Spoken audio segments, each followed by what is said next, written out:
ગુજરાત સરકારના નાણાં વિભાગ દ્વારા એક મહત્વનો પરિપત્ર જાહેર કરવામાં આવ્યો છે. આ વિભાગના તમામ કર્મચારીઓને 31/3/2026 મંગળવારના રોજ જાહેર રજા હોવાથી આ જાહેર રજાના રોજ સર્વે તિજોરી કચેરીઓનું કામકાજ કચેરી સમય મુજબ ચાલુ રાખવા બાબતે આ જીઆર પ્રસિદ્ધ કરવામાં આવ્યો છે. પરિપત્ર જાહેર કરવામાં આવ્યો છે. વિગતવાર માહિતી શું છે તે જોઈએ. નમસ્કાર મિત્રો, સ્વાગત છે તમારું અમારી યુટ્યુબ ચેનલમાં. મિત્રો, ગુજરાત સરકારના નાણાં વિભાગ દ્વારા 31/3/2026 મંગળવારના રોજ જાહેર રજાના રોજે સર્વે તિજોરી કચેરીઓનું કામકાજ કચેરી સમય મુજબ ચાલુ રાખવા બાબતે મહત્વનો પરિપત્ર જાહેર કરવામાં આવ્યો છે. જેમાં જણાવવામાં આવ્યું છે કે ભારત સરકારના મિનિસ્ટ્રી ઓફ ફાઇનાન્સના તારીખ 10/3/2026ના ઓફિસ મેમોરેન્ડમ મુજબ નાણાકીય વર્ષ 2025-26 પૂર્ણ થવાના આરે છે.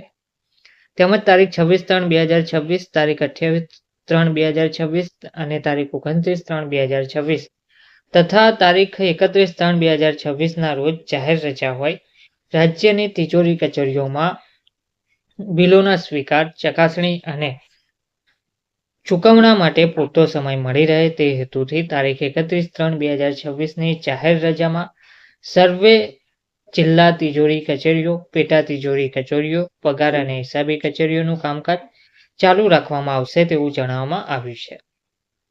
આથી રાજ્યની સર્વે તિજોરી કચેરીઓ, પેટા તિજોરી કચેરીઓમાં ચાલુ નાણાકીય વર્ષના પગાર તફાવત બિલ, મેડિકલ બિલ, એલટીસી અને ટીએ રિફંડ વગેરે પ્રકારના બિલો તારીખ 23/3/2026 સુધીમાં તેમજ બાકીના બિલોને તારીખ 30/3/2026ના બપોરના 2 કલાક સુધી જ સ્વીકારવામાં આથી સૂચના આપવામાં આવે છે. વધુમાં વંચાણે લીધેલ ભારત સરકારના મિનિસ્ટ્રી ઓફ ફાઇનાન્સના તારીખ 10/3/2026ના ઓફિસ મેમોરેન્ડમમાં જણાવ્યા અનુસાર વર્ષ 2025-26ના નાણાકીય વર્ષના એસએનએસ પર્સના બિલોના ચૂકવણા સમયસર થઈ શકે તે હેતુથી તારીખ 26/3/2026 સુધી સ્વીકારીને નિકાલ કરવા જણાવેલ હોય એસએનએસ પર્સના બિલો સર્વે તિજોરી કચેરીઓમાં તારીખ 25/3/2026 સુધી જ સ્વીકારવાની સૂચના આપવામાં આવે છે.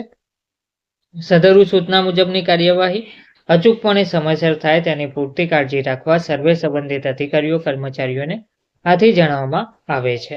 ગુજરાતના રાજ્યપાલશ્રીના હુકમથી અને તેમના નામે નાણાં વિભાગ દ્વારા ફાઇનાન્સ ડિપાર્ટમેન્ટ દ્વારા આ પરિપત્ર જાહેર કરવામાં આવી રહ્યો છે, જેની લાગતા વળગતા ઉમેદવારોએ નોંધ લેવા વિનંતી છે. ધન્યવાદ.